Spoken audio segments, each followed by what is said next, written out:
Halo, bersama Tiander dan ini Samsung J7 Prime atau SMG610F. Kali ini saya akan membahas kasus mati total. Kalau dilihat dari fisiknya, sepertinya HP ini sudah dibongkar ya. Iya, walaupun sudah pernah dibongkar tapi tetap harus hati-hati karena lem lama sudah merekat kembali ya. Harusnya dibantu dengan thinner.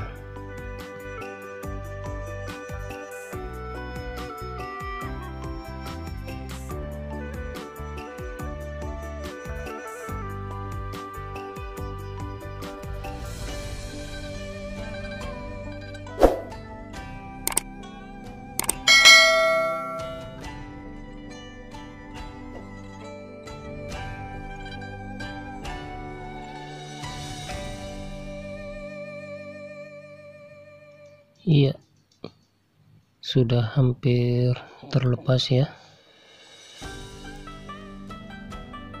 Ini masih LCD bawaan, tapi sebelumnya saya coba dulu cas sekali lagi ya, seperti apa tampilannya. Ini dicas tidak ada keluar sedikit pun gambar atau cahaya dari samping LCD ya, karena hampir semua HP yang saya terima ini orderan teknisi, jadi saya tidak terlalu fokus lagi untuk mengecek HP-nya nyala atau tidak. Sudah pasti mereka lebih dulu mengeceknya ya, jadi saya tinggal eksekusi. Ya, ini kelihatan bautnya sudah tidak ada ya, cuma satu, itu pun sudah tidak terbaut lagi. Oke, langsung saja saya buka baut mesinnya. Yang saya tunjuk ini biasanya saya jadikan patokan dalam analisa ya, itu letak IC Supemic atau IC charger. Kenapa di situ jadi patokan? Ya, sudah menjadi ciri khas saya untuk analisa tipe HP yang berchipset Exynos ya. Umumnya IC casnya dijadikan patokan short atau tidak. Nah, di sini bisa dilihat untuk hambatan VBAT-nya ada sedikit short karena jarumnya bergerak ya. Ini termasuk short besar ini ya. Biasanya itu hampir tidak bergerak sama sekali. Nah, di sini untuk jadikan patokan juga, daripada repot buka kaleng IC charger yang ini, pastikan saja di kapasitor tadi yang saya ukur itu short atau tidak. Jika short full, biasanya ada komponen lain yang short. Tapi jika shortnya itu sedikit, biasanya tersangkanya di IC charger itu sendiri. Ya, pokoknya kalau ditanya kenapa bisa seperti itu, saya cuma kasih yang simple ya, supaya tidak perlu analisanya ribet. Intinya kalau short full, ada komponen di luar IC charger yang short. Tapi kalau misalnya shortnya itu kecil atau setengah, biasanya penyebab short itu berasal dari IC charger itu sendiri. Nah, karena tadi setelah diukur shortnya itu sedikit, saya langsung fokus ke IC charger ya, karena saya curiga IC charger ini penyebabnya. Oh iya, sebelum IC chargernya dicabut, jangan lupa tutup kaleng di bagian sini ya. Mungkin ada yang bertanya kenapa harus ditaruh kaleng situ bang. Ya perhatikan, karena di sebelahnya ini bagian bawah ada CPU dan bagian atasnya dari IC charger itu ada MMC. Jadi kalau misalnya kepanasan dan mungkin terlalu lama bisa menyebabkan IC MMC nya bermasalah ya. Jadi sengaja saya tutup kaleng di bagian atas IC charger.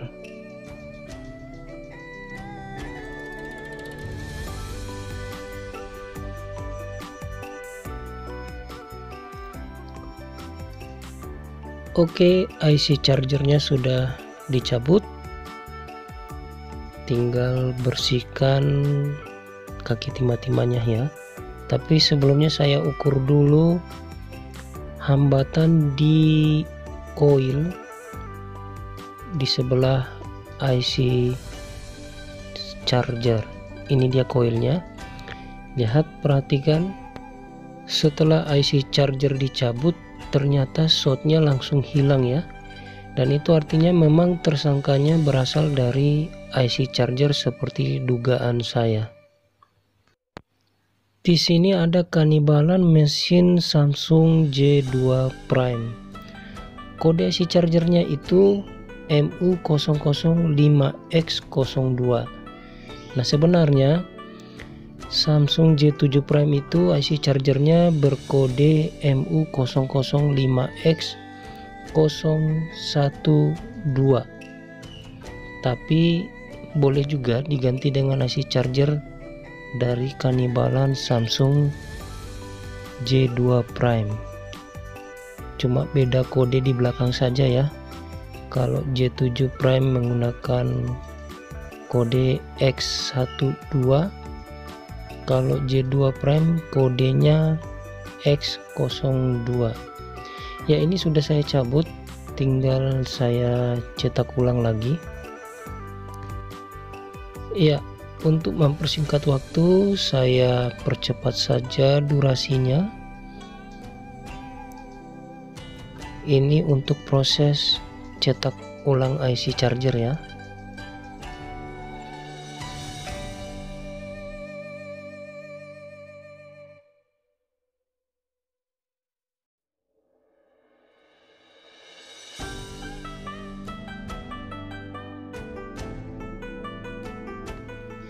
Dan waktunya pemasangan IC charger.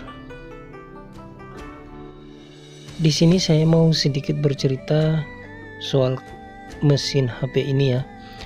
Kebanyakan kalau teknisi yang datang bawa kasus mati total untuk tipe HP ini, terus untuk blok IC power dan IC chargernya sudah diangkat kalengnya, biasanya saya jarang berhasil mengerjakan kasus mati total ya. Kenapa? Karena kebanyakan dari mereka pada saat cabut kalengnya ini kepanasan, makanya imbasnya itu ke CPU dan MMC.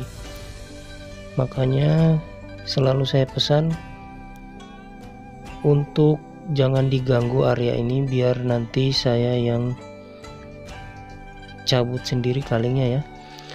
Karena ini kalau tidak punya timing yang pas atau kita terlalu lama blower kaleng, biasanya seperti itu. Kalau tidak hati-hati malah dampaknya ke MMC atau CPU.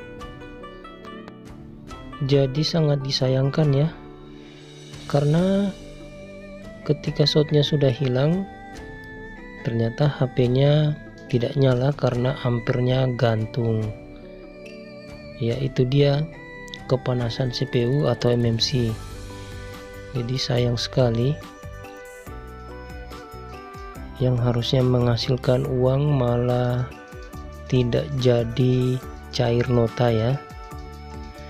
Oke, ini dia pemasangan IC charger MU005X02 dari kanibalan Samsung J2 Prime.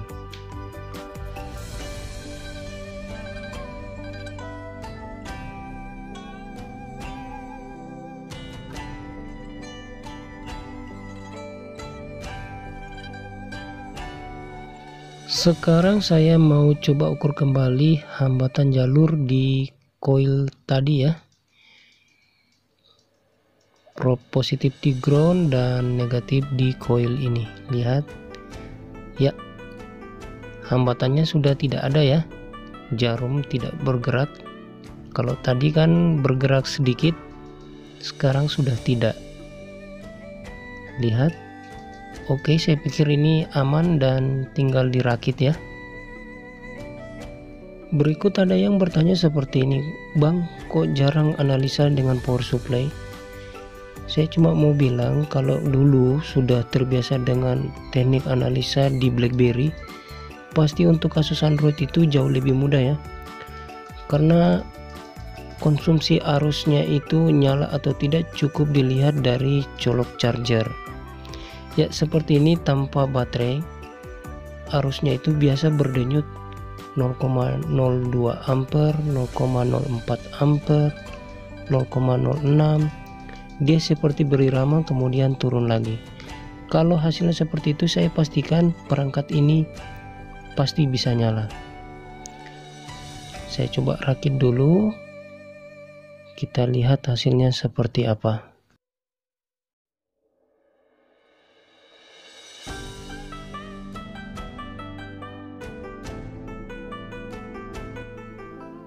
LCD-nya sudah terpasang, saya coba colok cas lagi.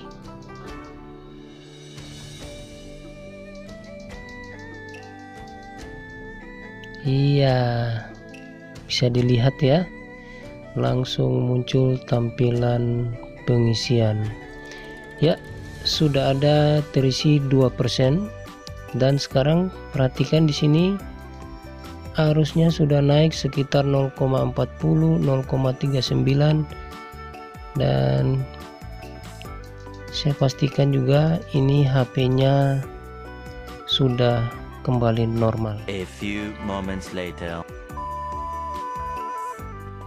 Sekarang sudah masuk 3%, tapi ada yang aneh ya. Biasanya ini kalau ditekan, jadi misalnya pengisiannya sudah slip, terus tombolnya ini saya tekan, harusnya itu kan layarnya itu kembali nyala ya. Tapi di sini tombol tengahnya saya tekan-tekan nih, tidak keluar tampilan pengisian ya. Berarti ada yang tidak beres untuk jalur home, atau mungkin juga back dan resennya. Saya coba nyalakan dulu untuk pastikan apa benar tombol home juga ikut bermasalah.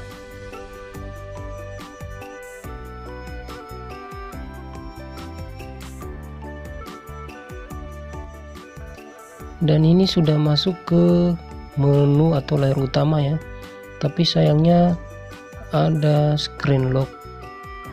Saya tidak tahu passwordnya seperti apa, dan ini juga pencahayaannya di set ke paling rendah ya, jadi saya agak susah untuk mengatur cahayanya. Dan ini memang saya coba masuk ke darurat, kemudian tekan tombol back, tidak mau ya. Ternyata setelah saya analisa, ini untuk jalur home-nya tidak ada hambatan ya, dan tersangkanya rupanya ada di sini. Fleksibel untuk jalur tombol home dan back putus, dan untuk tombol reset itu berdiri sendiri jalurnya ya, dia terpisah, cuma tombol home dan tombol back yang satu jalur. Oke, fix, ternyata sudah bisa disimpulkan penyebab tombol macet karena fleksibelnya putus.